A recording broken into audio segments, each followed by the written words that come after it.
Welcome to the Continuing Education module, Fundamentals of Presenteeism, Productivity Losses Due to Underlying Health Conditions. The agenda for this module includes the basics of presenteeism, patterns of presenteeism losses, measurement strategies, interventions that have potential, and a summary of key points. Let's look at some important definitions. Our first definition is presenteeism, the measurable extent to which health symptoms, conditions, and diseases adversely affect the work productivity of individuals who choose to remain at work. Presenteeism is related to a larger concept called health and productivity management, and it is the integration and the integrated management of health risks, chronic illness, and disability to reduce employees' total health-related costs, including direct medical expenditures, unnecessary absence from work, and lost performance at work, which is what we call presenteeism. These definitions come from two of the Art of Health Promotion published in the American Journal of Health Promotion. The first one was published in March-April of 2005, and also in the Platinum book published by the Institute for Health and Productivity Management of Scottsdale, Arizona in 2004. Now, when we look at worker health-related costs, 2015 dollars, and we look at the Ron Getzel and Bureau of Labor Statistics information, as well as the Collins article on Dow Chemicals' experience with presenteeism, we tend to have these numbers come up. First of all, if we look at the health plan cost, we're looking at approximately $13,000 on average, which is a average between the individual single premium, single employee premium, and family premium costs. Then the second area is sick leave. It's about $2,200. The third area would be workers' comp cost, about $873 per employee per year. And these are all employee per year costs. And about $1,444 for short-term and long-term disability. And then the presenteeism expenses are almost equal all of those, or a little bit larger than all of those, at about $19,000 per person per year. The context for this is that according to the National Health Survey published by the National Center for Health Statistics, the average American worker experiences 2 medical symptom events, personal medical symptom events, each month. That's 24 medical symptom events per year. So in the context of an average year of employment, there'll be 24 times that the individual has to choose between staying home and taking care of a specific medical symptom, or seeking medical attention, or going online and checking on a symptom tracker for something like WebMD's WebMD.com public site and public portal, or going to an urgent care clinic or an emergency room, or going into work and ignoring the problem, but taking that particular symptom or set of symptoms and conditions into work. And that's where the losses are the highest in terms of being able to not fully be functioning when they in fact are at work. So our cost of presenteeism is not a direct cost where we are funding it each year, but we essentially are providing wages and salary costs and benefits for our employees, and then having a portion of their value reduced by reduced productivity or capability on the part of the employee. So the context here is that about $37,000 of worker health-related costs in 2015 would be an average cost for the average American worker. It's more important, obviously, to be able to have some of these costs which are specific to your own organization, rather than using some of the national data that's multi-employer in nature, but not specifically related to your own situation. Senior management usually will respond much better when you start to provide this kind of data to them about the issues of worker health and the economic effect on your organization. Now, in a results-driven wellness framework, we start out by looking at needs and targets. We have that 6-step planning process, which we teach in the WellCert program. We then have some intermediate results that include the identification of behavior change, healthier people, more productive employees, and then the ultimate results, which are divided into economic benefits, which we generally talk about as return on investment, and other benefits, which we commonly talk about as value on investment. And then we have that feedback loop that comes back around each program year to refine our needs and targets, and then refine our interventions that come out of the planning process, and then track the intermediate results and the ultimate results. Now on here you can see that presenteeism is and can be a need or a target that we might look at and attempt to do something about.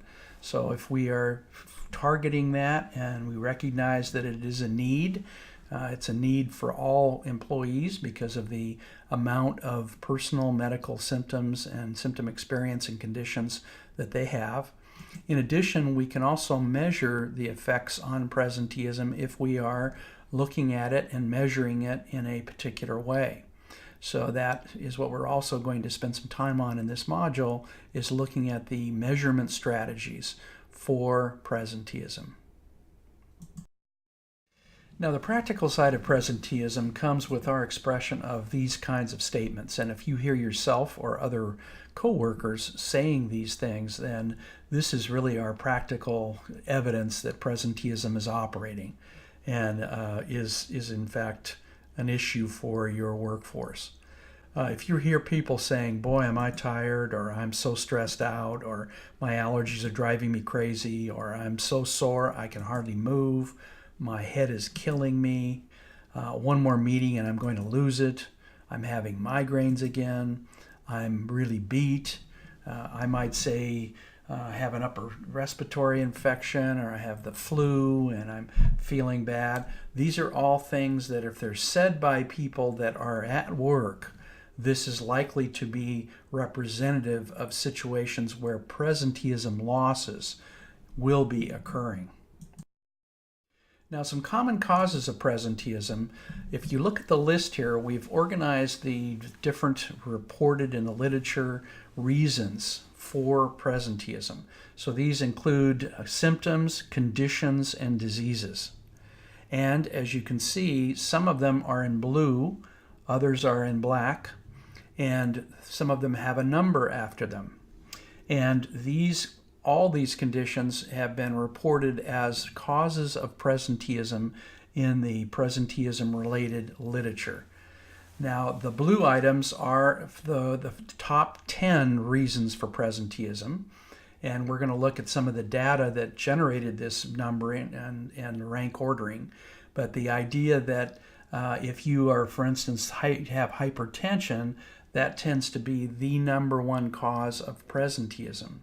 Number 2 is other forms of heart disease. Number 3 is depression, sadness, and mental health.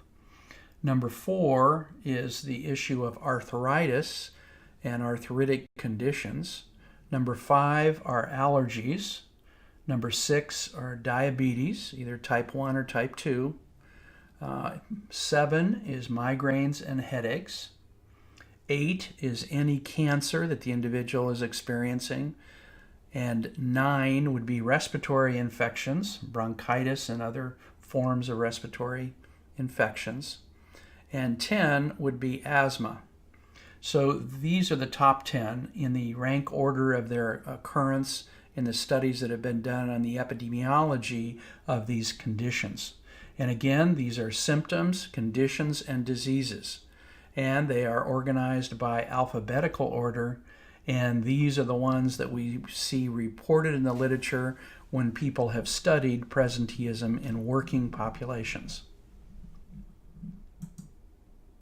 The evidence here of the 1 through 10 comes from the work of Ron Getzel and his associates, and was reported in the Journal of Occupational Environmental Medicine in an article called Health, Absence, Disability, and Presenteeism Cost Estimates of Certain Physical and Mental Health Conditions Affecting U.S. Employers. Again, that was published in 2004 in the April edition of the Journal of Occupational Environmental Medicine.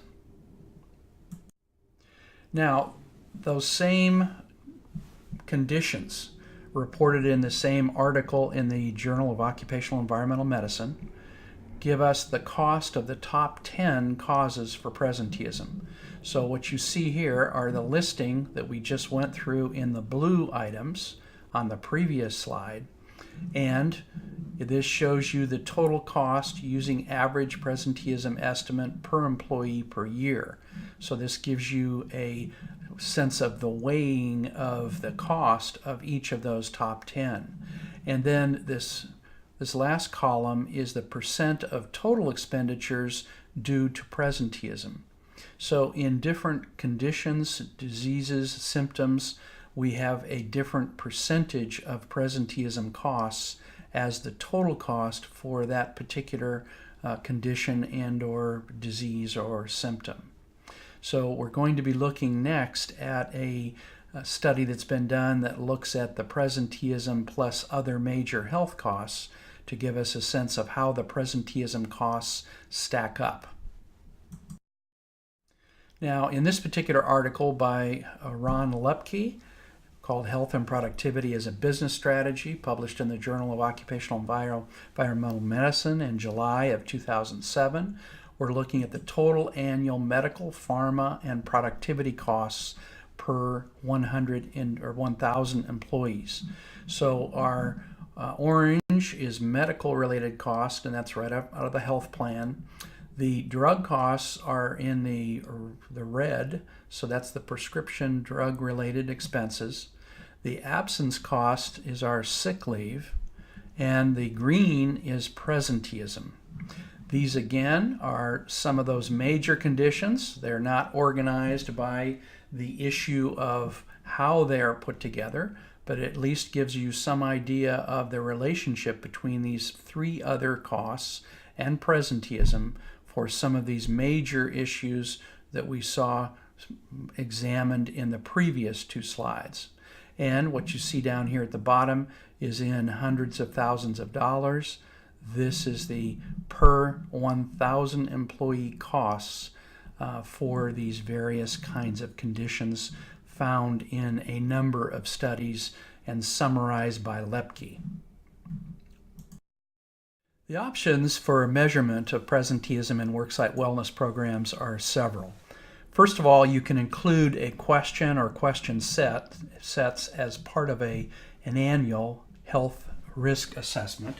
So that's one of the ways of being able to identify and measure presenteeism.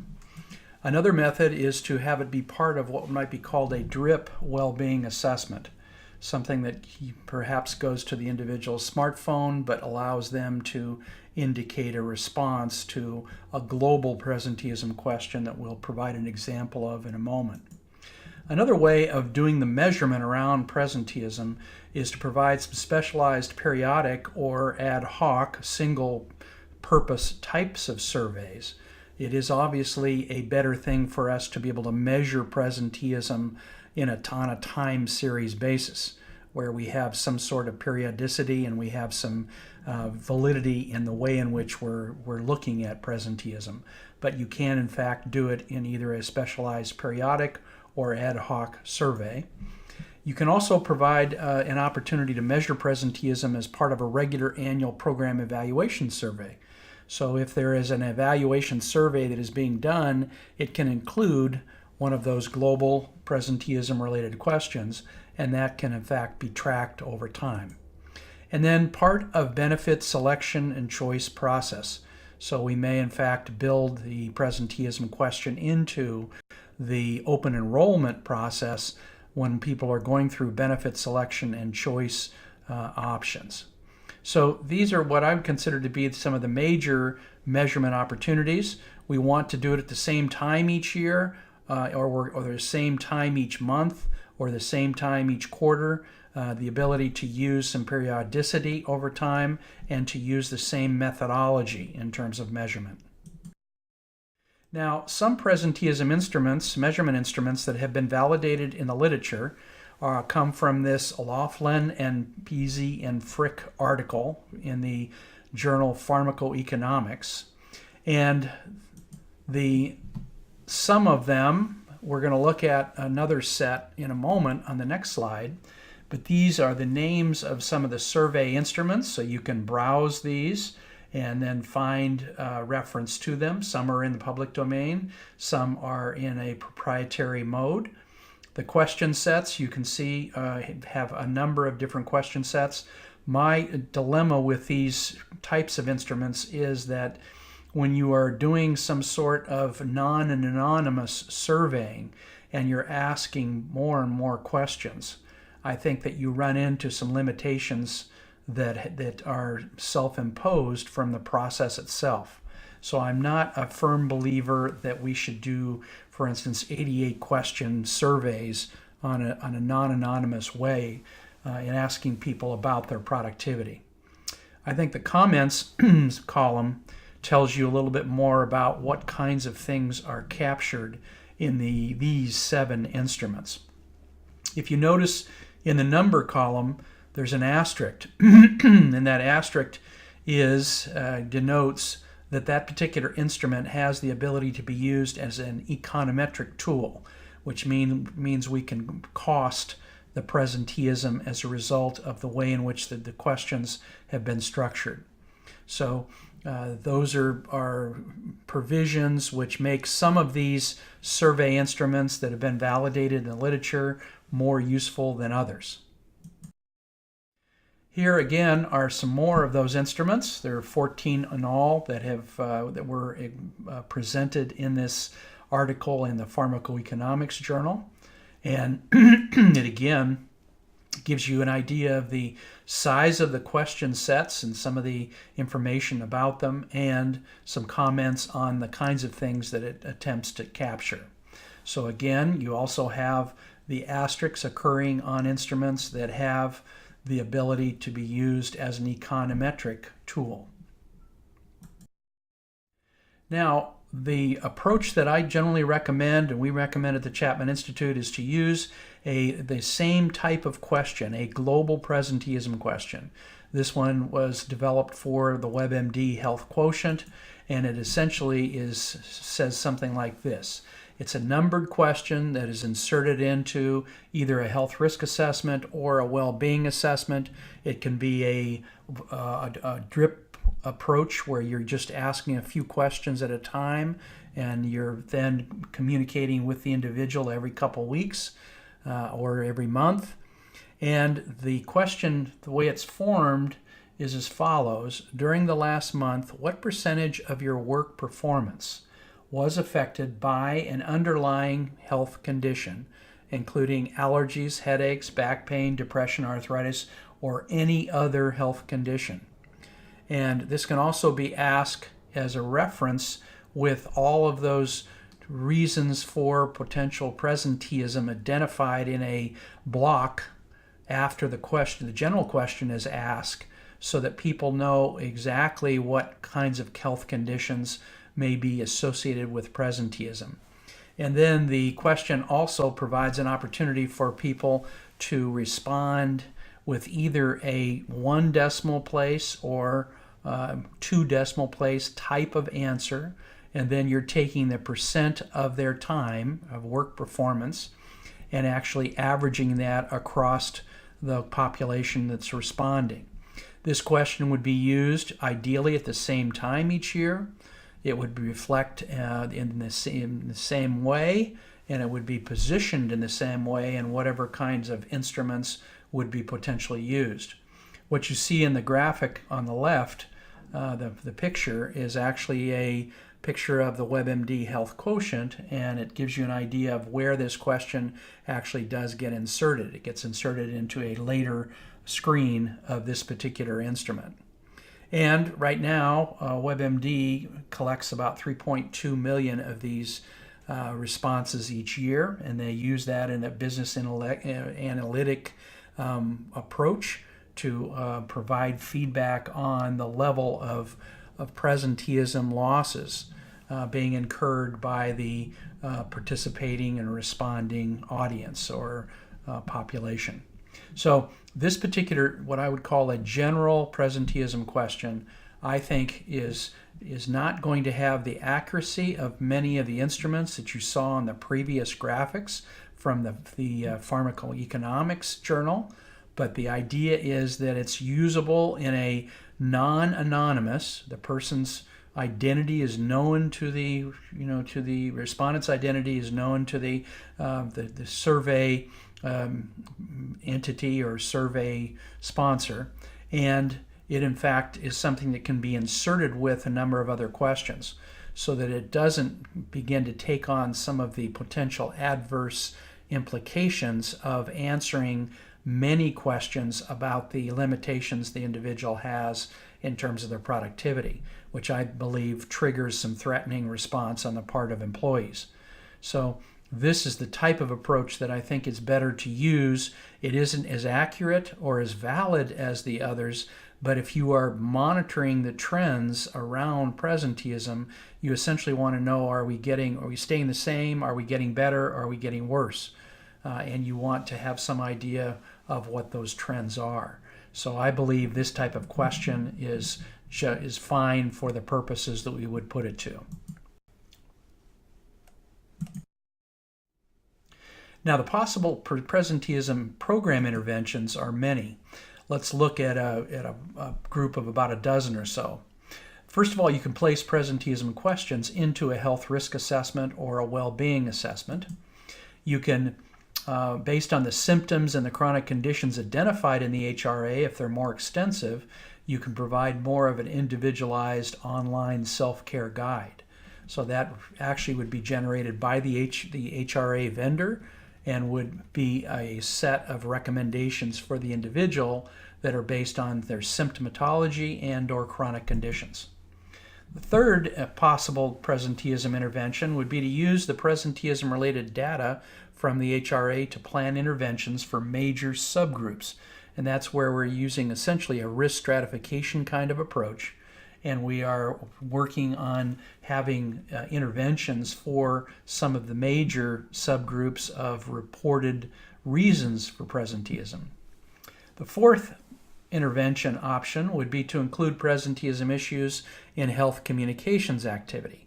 So it would be providing some insight into what people could do if they were at work and they had, for instance, an upper respiratory infection, or they were experiencing some migraines, or they're experiencing allergies, or musculoskeletal pain, or reflux condition. So we can, in fact, give that information in our communications activity. The fifth example is to include typical presenteeism conditions in medical self-care and consumerism training, online and offline.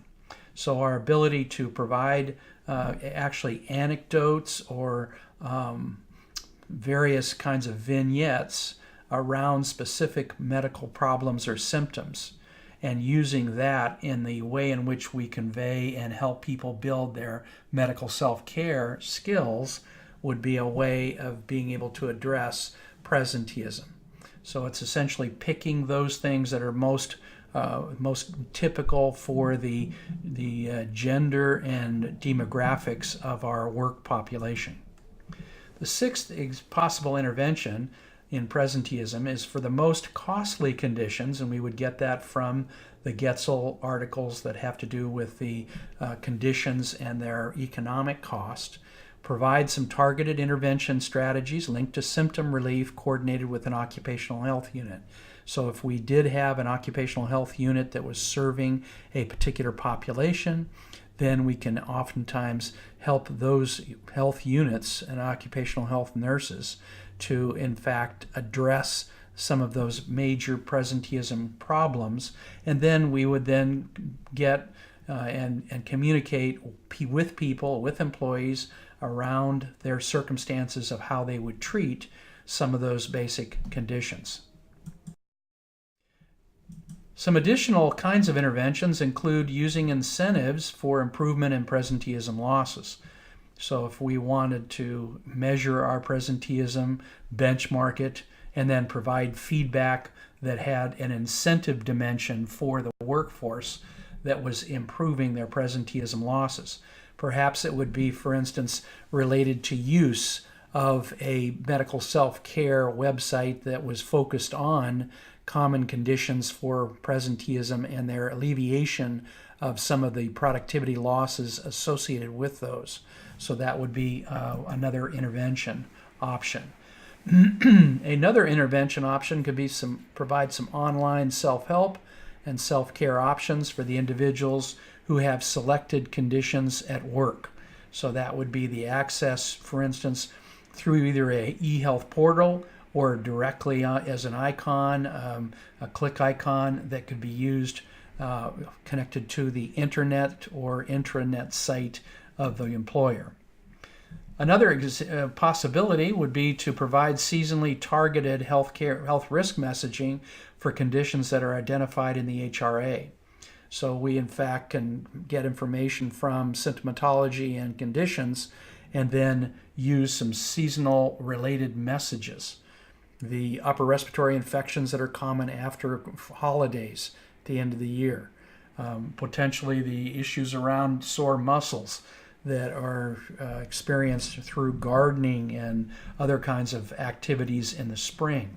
So there are some seasonally targeted risk messaging. And then the next possible intervention would be to consider using a health savings account as part of a consumer-driven health plan that would allow a much broader set of prevention services and or over-the-counter medications to be covered through that HSA. That can also be used, by the way, with a flexible spending account. So providing some option for people to order those things online and use their FSA or their HSA and then potentially have them delivered at the worksite. 11, establish a cultural norm that values improved presenteeism. So that's where we would address it as an explicit kind of norm or criteria or value, and then we would educate potentially around it. Another intervention is to measure presenteeism pre and post as part of a program evaluation. So if we're attempting to look at the occurrence of presenteeism losses in a workforce during given periods of time, we can potentially use that in a pre and post way with any kind of program evaluation that was carried out. The role of the HRAs in risk stratification and the issues around a presenteeism strata. Now, the reality is all of us are going to be in that presenteeism strata at times. But the issue around risk stratification is being able to organize some sort of intervention that allows incentives and communication to be used to help people that experience conditions, diseases, and symptoms actually get into specific help for those conditions while they are at work. So the ability for us to reduce the productivity loss that's associated with those 50-some different conditions, diseases, and symptoms that we saw earlier. Now, a summary of key points for this particular module is that presenteeism involves productivity losses due to underlying health issues. It's when we choose to stay at work, but we are affected by those health issues. And those health issues can be symptoms, conditions, and diseases. Presenteeism losses are usually 2 to 4 times the dollar value of health benefit costs. So if we're looking at an economic implication for our wellness programs, if we don't consider presenteeism losses, we in fact are reducing significantly the economic benefits associated with our wellness program and management's understanding of those. So presenteeism losses are usually going to be 2 to 4 times the dollar value of health benefit costs. The definition of presenteeism has many important implications for researchers and wellness practitioners. Presenteeism is an important component of health and productivity management. The cost of presenteeism is significant and yet difficult to measure. There are a number of reasons why presenteeism will likely grow in importance to employers and health plans. There are a number of possible interventions that can be addressed and added to a worksite wellness program to address presenteeism. And one of the most useful interventions would be a specifically targeted website link for employees that choose to stay at work when they have a specific health condition. And wellness programs need to address presenteeism issues. And finally, rational approaches to risk stratification will likely be the ultimate approach for dealing with presenteeism-related concerns in the future. So these are a summary of key points from this particular module. Now, let's look at some key questions. Our first key question is presenteeism an important issue for small employers? And I would probably suggest that yes, it is, due to the fact that they have a much more minimal workforce and are going to be influenced and affected more substantially by a number of people having limitations that are related to underlying health issues. They also are generally organizations with thinner margins. So their margin of profitability or their margin of net revenue in the public sector, those things are going to be more difficult for them, and those margins being thinner are going to make it more important that they get some of that added productivity that is currently lost in terms of presenteeism-related losses. I think we also need to have some feasible solutions for those small employers that have to do with online targeted resources like the ones that we've identified as possible interventions. Our second question is, presenteeism seems like a soft issue, and in a way it is a soft issue because we are really looking at the loss of the value associated with the compensation to our workforce that arises from having that underlying health condition and staying at work.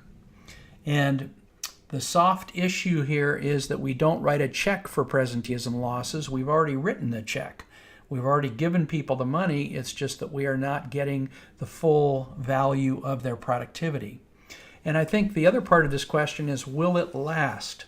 And I'm not really sure that it will last, but if our workforce ages and we have some technology-dependent, literal ways in which technology is used in working populations, that literal nature puts a prime value on people's mental acuity and their ability to function.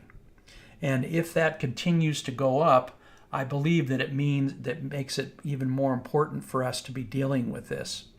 I also think that the discrete identifiers that are associated with presenteeism, and those are those 50-some conditions that you saw on an earlier slide, those do in fact make it easier for us to monitor or to examine it, because it is a defined finite set of conditions, diseases, and symptoms.